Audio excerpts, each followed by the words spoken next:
Heisenberg's uncertainty principle, which states that it is impossible to know the exact position and velocity of an electron as it moves around the nucleus. You can know one or the other, but you can't know both because of its really incredible speed as it orbits the nucleus. So we can know what energy level it's in, and we can know if it's moving from a higher or to a lower energy level. If you remember the last set of notes when we talked about jumping energy levels, that's called a quantum leap, by the way, when electrons jump energy levels. But we don't know exactly where it is or how fast it's moving. So there's just not yet. Maybe someday we'll figure it out, but we just can't do that yet. But there is a good probability of finding an electron in an atomic orbital. So we know what orbital an electron would be in, and it's all based upon its behavior. So what is an atomic orbital? And we're going to see lots of visualizations. It's a 3D region around the nucleus. It's not quite what Bohr thought, though. It's not quite an orbit. It's, well, we'll see. So electrons are arranged in definitely a detectable order, from levels to sublevels to orbitals. And I'm going to show you today how to designate that. So there's, I believe, an area, a box perhaps in your notes that you can write this in. Okay, so levels, sublevels, and orbitals in that order.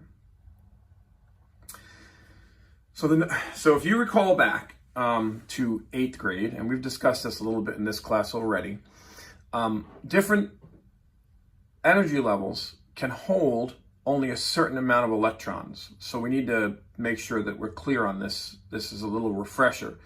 So the maximum number of electrons, according to this table, per energy level, an energy level is designated as N.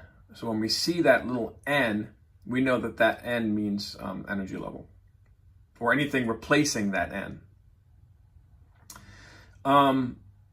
So in the first energy level, the one closest to the nucleus, you have 2. And then in the second, we have 8, just like when you drew the Bohr models in your periodic table of the elements model that you made.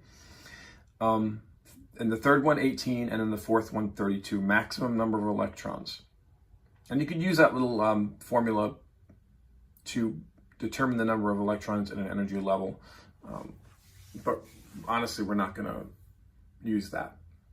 All right, so you have a little picture in your notes that looks just like this. And all you have to do is put the 1, 2, 3, 4, 5, and 6 in there, based upon what row across from, left to right. So starting with hydrogen all the way across, there's only 1 energy level, and then 2 energy levels. Again, this is a refresher from that model that you built, and then 3, and then so on and so forth. 3 and 4 energy levels, 5 energy levels, 6 energy levels down here. Now, the ways in which electrons are arranged in various orbitals around the nuclei, this is called electron configuration. And there are 3 rules, so put your thinking caps on. There are 3 rules, and we're going to discuss each one individually, and then we're going to apply these rules to create our own electron configurations. And it's important to know electron configuration so that when you analyze an atom and its ability to react with other atoms or molecules reacting with other molecules, you can foresee it. This is how scientists know if you add this and this together, it will create this kind of reaction or this kind of molecule. And this is just the backbone, the foundation of it. So the 3 rules are the Aufbau principle. Aufbau comes from the German word Aufbauprinzip, which means just simply building up principle. Okay, so they just named it after a German word. So it's not named after a person, per se. The Pauli exclusion principle was named after Wolfgang Pauli, or Pauli, who did work on electrons. And then the Hund's rule was named after another German dude, Friedrich Hermann Hund.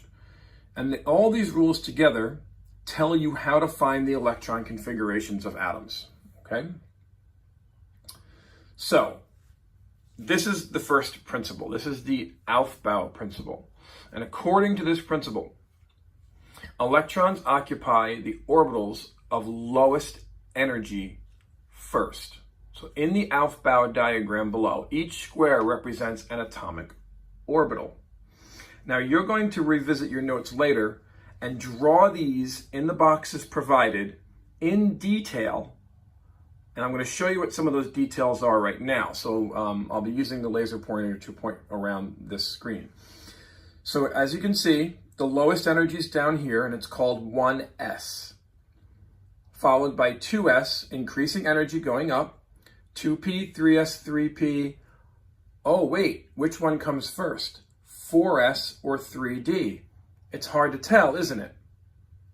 There is a line. If you held a ruler up here, you would see that one of these was lower on the energy level than the other. 4p is pretty clear, but then you get the 5s and 4d, and that's also mildly unclear. It might be 5s, you're not sure, right? And it gets a little cloudy up here. And I'm going to show you how to use all these and know what all these mean, but I just want you to see the differences between the energy levels. And remember, these are where electrons live around an atom, and it's just a way to represent it. Okay, it looks complicated because you haven't seen it before, but believe me, it's going to get easier once I have you practice using some of it, okay? And then this picture's diagram over here, please don't rush to copy it down now. Just pay attention. I know some of you are probably scratching this down in your notes, but please don't do that right now. Just drop your pencil and pay attention. So this is kind of a flipped model of this one. So the one on the right is a flipped model of the one on the left. Here you have increasing energy going downward.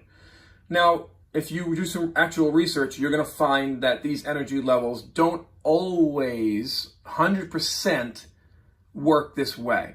There are a few exceptions to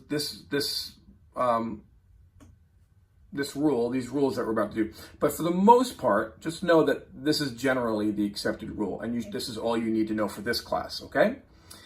So 1s is the lowest one, and if you organize all of your orbitals in this way, 1, 2, 3, 4, 5, 6, 7, s, and then you drop a line starting at 2, because there is no 1p, and we're going to see this, don't worry. Just follow along. 2, 3, 4, 5, 6, 7p, there's no 2d, so you drop down to 3d, so you can see it's kind of like a triangle going on like this, okay? And same with f. These are all orbitals. 1s is the lowest, and that's where you start. The arrows tell you the pattern of the energy levels. 2s is the next one, 2p, and then 3s. See, 1s over here on the left, 2s, 2p, 3s. It's following along, right? And then where do we go next? We go to 3p according to this, and 3p according to this. 4s is next, not 3d. So this helps us understand that 4s is actually, and if you held a ruler up here, you would see that it would go across the bottom of 4s, so it would cut this little square. 3d is, 4s is first actually, and 3d comes next. So 4s is here, and then 3d, 4p, 5s, and so on and so forth. So this is probably more important of a picture on the right than the one on the left, because this one is going to be your guide in your order of how to arrange these. Okay, so let's see some examples, all right? Well, we have to finish the principles first. So the second one was the Pauli exclusion principle. And according to this, an atomic orbital can only describe at most 2 electrons. To occupy the same orbital, 2 electrons must have opposite spins. That is, the electron spins must be paired. Okay, there's a lot of information here. Just take a deep breath And you're going to have to draw these too in the correct boxes that have been provided to you. But these arrows indicate electrons. And this whole region right here, if I go back one slide, is a box. These boxes are represented by this region around these arrows. So these two arrows are technically inside those boxes, okay? And each arrow is representing one electron. And these spins, we're going to see a video, electrons and other subatomic particles, even subatomic particles, the ones that like make up protons and neutrons, have a certain behavior to them, and they pair up their behaviors. So you've got a left or a right spin, or a top and a bottom spin. So we don't have to know too much about that. We just have to know that that's what these arrows, the up and down arrows, represent, okay? And these are the energy levels, the orbitals, and in each one, you can only, in each of those boxes, you can only have two. Now you see how this one has two arrows going in the same direction?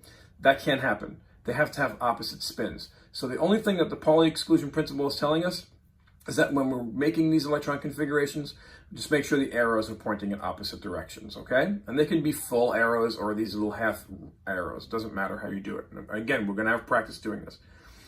All right, and then the final rule is Hund's rule. And this is where a lot of students mess up at first, because when they're making their electron configurations, they want to fill in each box as they go along, but you can't do that when it comes to a 2p orbital.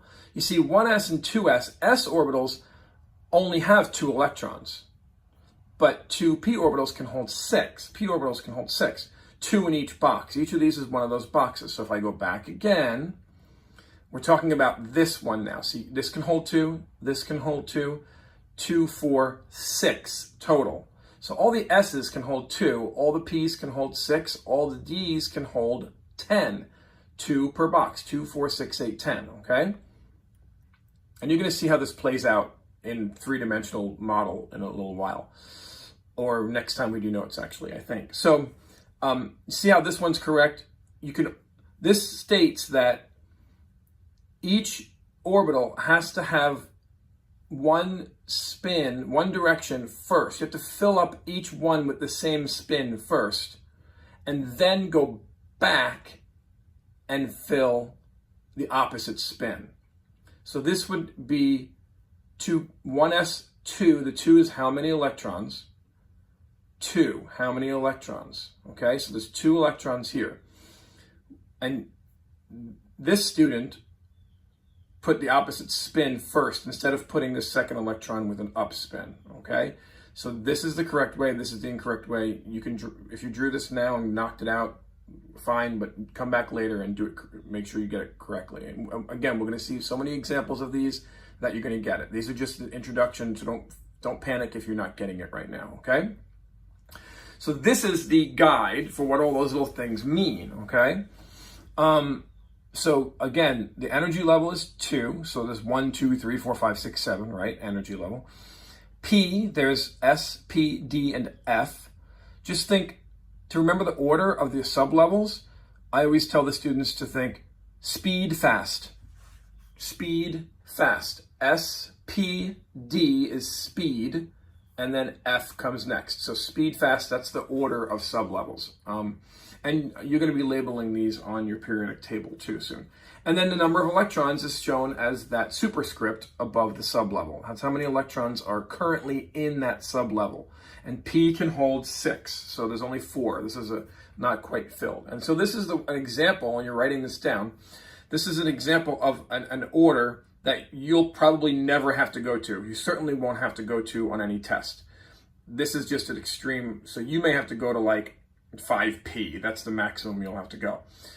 And so 1s2, 2s2, these are all filled. 6, 2, 6, 2, these are all filled. D can hold 10. So this is a good reference when you copy this, just like you see it here. Remember, these letters are small, the numbers are big, and the superscripts are superscripts, okay? So you have to write these correctly. This is a good reference for in the future, you can always look back at the order of these things. This is in perfect order, okay? All right, so on your periodic table, like I asked you to have at this time, your own personal periodic table, you're going to label the regions of the periodic table gently. Don't color in dark marker or anything like that. Use a light outline or a very light coloring of color. And then a key to label your s orbital area. So you can see groups 1 and 2. These two columns, groups 1 and 2, are where the s orbitals live. And including helium. P orbitals are this box. It's pretty well organized, right? It's pretty well arranged. D orbitals are the central area, and we're going to learn all about what these areas are when we talk about the periodic table. And then F orbitals are down here, the lanthanide and the actinide series, which we're going to talk about also. Okay, so the S, P, D, and F regions. And I just mentioned that. Okay, so how do we create an orbital diagram? How do we use all of this information that I just went over to create an orbital diagram? So now we're going to apply it. Now you're going to see how we apply the Aufbau-Pauli and Hund's rule, okay? So an orbital diagram is a graphical representation of an electron configuration.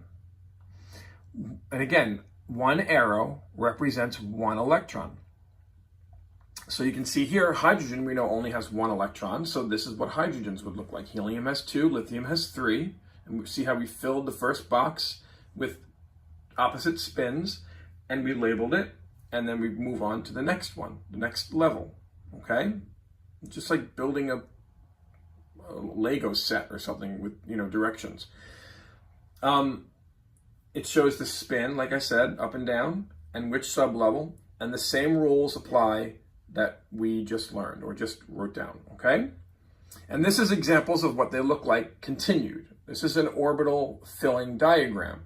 This is in your textbook, okay? And you can see it continues. Carbon has 6 electrons, 1, 2, 3, 4, and then the P, we're gonna find out what that PXYZ means later. You fill each one with the same spin, and then you go back and fill this one with the opposite spin, because P can hold 6 electrons, and this is all these 3 columns are all P. And go to the next one, and then now oxygen has 8, so then 1, 2, 3, and then you go back and fill this one according to that one rule, okay? And it just continues, and then this is the orbital diagram, this here, and this is the electron configuration. So you can convert this into this. 1s2, 1s2, 2s2, 2s2, 2p4, these are all 2p, 1, 2, 3, 4, you see? All right, so we're gonna try it right now. Page 158, 159 is just where to find out information on how to do this. This is in your notes. So that was weird. Let's go pick up where we left off. Okay. There. Hopefully that doesn't happen again. So I did the first one for you. So you have a little chart on your notes, to help you do this, and you need your periodic table. So the atomic number for oxygen is 8. So therefore its orbital diagram would look like this, according to all the information you have in your notes. 1s, fill that. 2s, fill that. You need 4 more for a total of 8. 2p can hold 6, but you're only going to put 4 in there. So 1, 2, 3 ups, and then go back and fill that one. And if you had more, you'd go to another downspin, and then you move on to the next energy level, which is 3s. And then you convert this into the electron configuration: 1s2, 2s2, 2p, 1, 2, 3, 4. And that's what it looks like. That's what electron configuration notation looks like. It's a shorthand way, but there's even a shorter hand way, which I'm going to show you in a minute. A shorthand way of showing the arrangement of the electrons around a nucleus. Okay? That's what this is. So you're going to work on phosphorus, calcium, bromine, and tin. This is the symbol for tin. It comes from a Latin term, stannum, so which means an alloy or mixture between tin and lead. That's where the word comes from. You may be wondering where some of these abbreviations come from. They usually come from the Latin. And so you're going to work on those in the future when you're completing your notes before you turn them in. All right, so there is a shorthand of the shorthand, like I said, and this is it, okay? Also known as, that's AKA, also known as noble gas notation. Noble gas notation. Or noble gas configuration, however you want to say it. So it's a way of abbreviating really long electron configurations. Like that first one you did, that first example, I'll go back to it. This one back here, right there, that long one on the bottom, you can abbreviate this drastically, because this is a lot of writing. You can abbreviate almost the entire thing, and I'm gonna show you how right now, okay? Oh, what's it doing? Being silly. Okay, so, wait, we were back here, weren't we?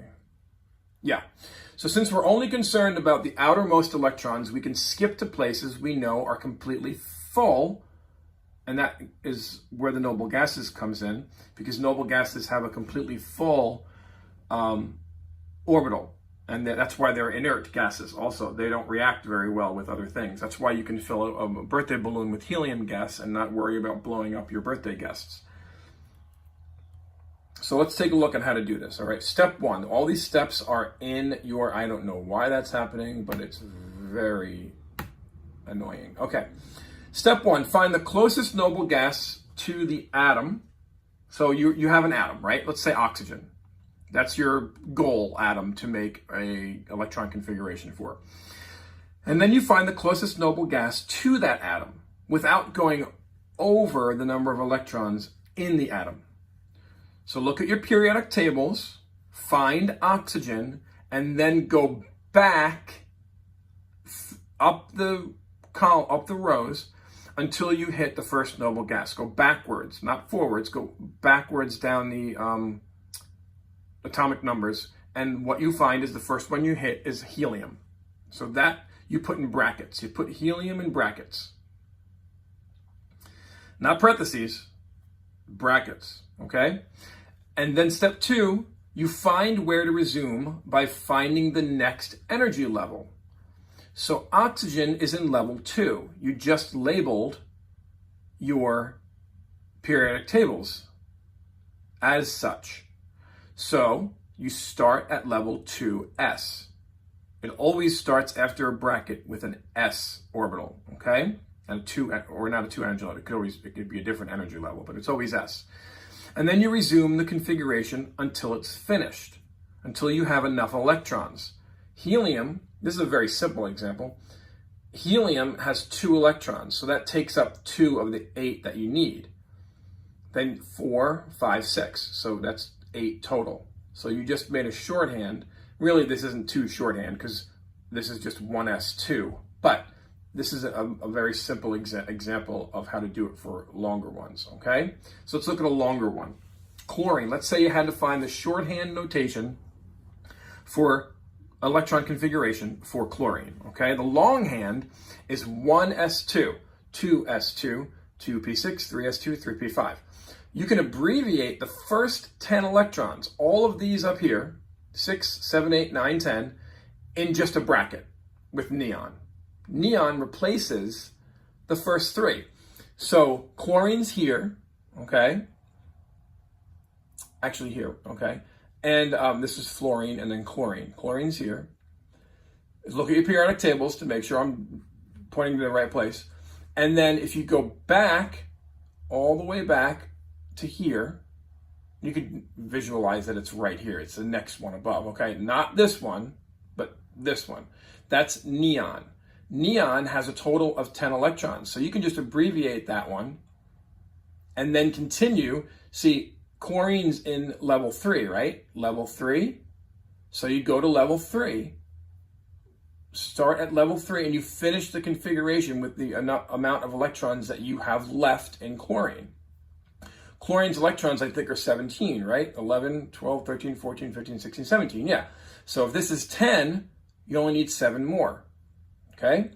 So you start at level 3, level suborbital S, and then 2, you fill that one, and then the rest remaining 5. P can hold up to 6, but you only need 5, all right? Okay, so now you're gonna practice some shorthand. So I believe I did the first one for you here. So phosphorus is very similar to chlorine. It's in the same energy level, 3. So you can abbreviate the first 10 with neon. And then you just finish out the remaining 5 electrons, okay? And so you're gonna complete the rest of these on your time when you're finishing your notes later, okay? For calcium, bromine, and tin.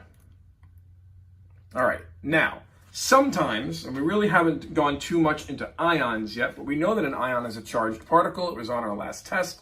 We know that if you have a positive charge, you've taken away electrons, and if you have a negative charge, you've added or gained electrons, okay?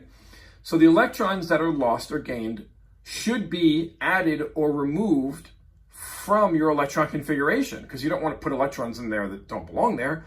But the rule is that they come from the highest energy level, not the highest orbital in energy, because that would be our first inclination as new students to this, is to remove the electron or add the electron to the highest orbital, but it's the highest energy level. And I want to explain what that means with an example, of course. So here's tin. Again, the abbreviation on the periodic table, the symbol, chemical symbol is SN. So if you were just to do the atom itself, which we just learned how to do, you would do krypton as the abbreviation. That takes up the first chunk of electrons, and then the remaining 14 have to be started at level 5, energy level 5, because that's where tin is found. Starting with S, fill that with 2. D can hold 10, and how do we know what order this is? We use the Aufbau principle with those descending arrows. And then 5P comes next, and that can hold 6, but you only need 2, so that one's done. Okay. Now let's say we have an ion of tin. Not an isotope. Remember, isotopes are the same substance, but with a different number of neutrons. This is a different number of electrons, so this is an ion. I took away 2 electrons to make it SN, or tin 2+. So I'm taking away 2 from the highest energy level. 5 is higher than 4. Okay? So I just get rid of this, and it becomes this. Now I'm going to take away 2 more to make it an ion of a +4 charge. Okay? But notice, see, your first inclination would be to take it away from the 4D. Just go in order, right? And make that 4D8, but that's not the rule. The rule is you must take it from the highest energy level, which is 5. So I'm taking 2 more away, so I just delete 5, the whole thing. And now I'm left with this. There will be questions like this on assessments, so you have to remember that rule, okay? The highest energy level, not the highest orbital. Bromine, same thing. Another example. So the atom itself, the neutral atom, would go to 4p5, okay? If I add an electron, they go to the highest energy level, 4. So this one's pretty simple, 4p6, and that's it. You just add it there, okay? Not the highest orbital. All right, which D is higher than P. That's what they're just trying to say. Although D can't hold 11 electrons anyway, it can only hold 10. All right, so you're going to try this practice in your notes. Again, I remind you that some students have been turning in notes without doing these needing to go back and do them problems, so to speak, and they're losing points and not getting full credit. So be better than that, all right? So here's the first one I'll give to you. Fluorine ion, meaning you added an electron to make that. This right here just means -1. And just like when you're in math and you do x means 1x, you don't write the 1 here. The 1 is a given, okay? If it were 2 minus, it would look like this with a minus sign, okay? So we'll speed through that. Okay, valence electrons. We know what these are. We've discussed this. These are the outermost electrons, the electrons in the outermost energy level, I should say. And that means they have the biggest coefficient, that number in the front of the electron configuration, the 1, 2, 3, 4, 5, okay? Those numbers. And they're always located in S and P sublevels, always. So that's something that we need to know when we're doing valence electron configuration, okay? So S sublevel has 1 orbital and it holds 2 electrons. We know that already. The P sublevel has 3 orbitals that hold 2 electrons each for a total of 6. We already know that. Add together the S and P electrons and we get a maximum of 8 electrons in the valence shell. And that's why when you have a full valence, you have a stable atom. And that's what chemical reactions are all about. That's what chemistry is all about. Is when is this molecule, this atom, going to be stable? What is it going to react with to make it a full valence electron, okay? And we call that a full octet. That's that magic number that of 8 electrons that makes atoms stable. The goal of every atom is to get a full octet in the outermost valence energy level. Any atom that wants to react with something else has only one goal: to get a full outer energy level of full valence electrons of 8. Unless it's helium, then it only wants 2, because helium doesn't have that many electrons. So anything that reacts, any explosion that you see, any dynamite, any gunpowder going off, any fire, something rusting, your body breaking down its food, all of it, any reaction whatsoever is those atoms wanting to get a full octet to be stable, okay? So why are valence electrons important? They determine the chemical reactivity of an element, like I just said. They determine which elements will chemically react with other elements to form compounds, but it also tells you what ratio they're going to combine in. When we come back to school after Christmas break and New Year, we take our test, and then we go into something called stoichiometry. And this whole ratio of one atom combining with another atom, or one molecule combining with another molecule, is going to come into play, okay? So we know that water combines in a ratio of 2 hydrogens to 1 oxygen. And the reason we know that is because of valence electrons. So you have 2 of these little practice areas to work on in your notes. So everything that we just did, you can answer these questions. And if you have any questions about does it have a full octet or not, you can come back and ask me later, okay? So work on those 2 when you come back to your notes. All right, we only have about 7 or 8 slides left. So the electron structure, we did this on, well, most of you did this, some of you left this blank on your periodic table of the elements practice model that you did. It's a shorthand way of showing the number of valence electrons. It was developed by an American chemist named G.N. Lewis. And that's why it's also called the Lewis dot structure. And it shows you valence electrons. It shows you the valence electrons of atoms. And it's actually very simple to figure out, okay? So I know that we kind of did this already, but this is a review. But if you didn't get it the first time, you might want to pay attention even more so now. So the symbol itself represents the inner electrons and the nucleus. Otherwise, we don't draw any of those, okay? The dots represent those valence electrons outside. So here's the symbol for phosphorus. It represents all of the inner electrons and the nucleus. We don't write those.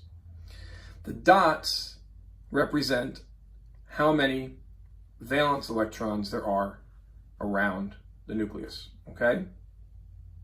So draw that one really quick into your notes. Okay, so that means that there's 5 valence electrons. And you see the order that they went in? This is how you do it. Doesn't matter where you start really, as long as you do one, and there's 4 different locations around that you can put them. And then once you go over 4, they start teaming up. They start making pairs for a total of, and no more than 8, all right? So you find the number of electrons, that's the atomic number, right? So for carbon, it's 6, and then you write the shorthand electron configuration, which we already know how to do. That 2 is only there to show you that helium is taking up 2. That 2 really doesn't belong there, okay? And so this is the shorthands. And so you write the valence electron configuration. And this slide is going to help you do those last 2 slides that needed a whole bunch of blanks filled in, because a lot of students wonder what the valence electron configuration is, but it's these S, and it's the last S and P electrons in the configuration, okay?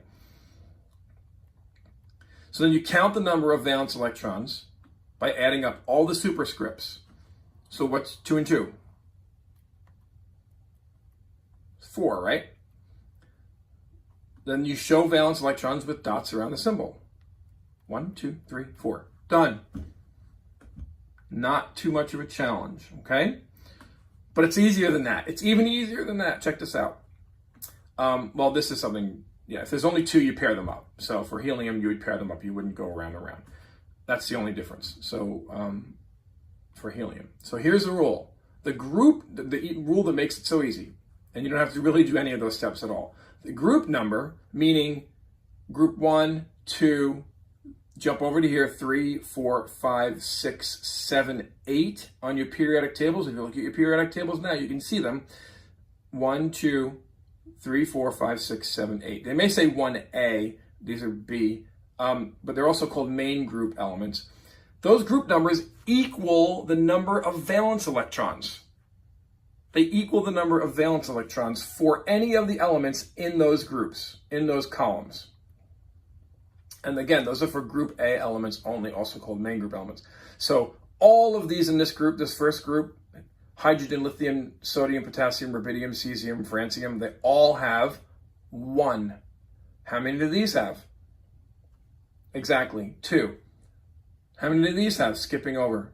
4, going back, 3, 5. All these have 5, all these have 6, all these have 7, all these have 8, a full octet. Okay? So they would look like this across the top. All right? 1, 2, 3, 4, 5, 6, 7, 8. So group number equals number of valence electrons. You don't have to go through the electron configuration path to find them. Big trick to remember in the future. Okay. So this is in your notes. You have to just label this diagram of the periodic table showing you the group numbers and how many electrons are in all of these like I just went over, okay? And these, it's 2 valence electrons for most of these elements in here, but we're going to see some more exceptions to that. So you can just label that part as 2 valence electrons, okay? And of course, helium is the exception over here. It doesn't need an octet. It's happy with 2. Its outer orbit is filled with 2. That's why it's stable. Okay, and this is our last slide. This just again shows you there's a question in your guided notes that about this, so be sure to answer that as well. But this will finish our second part, and we have one more part of these next time we have notes.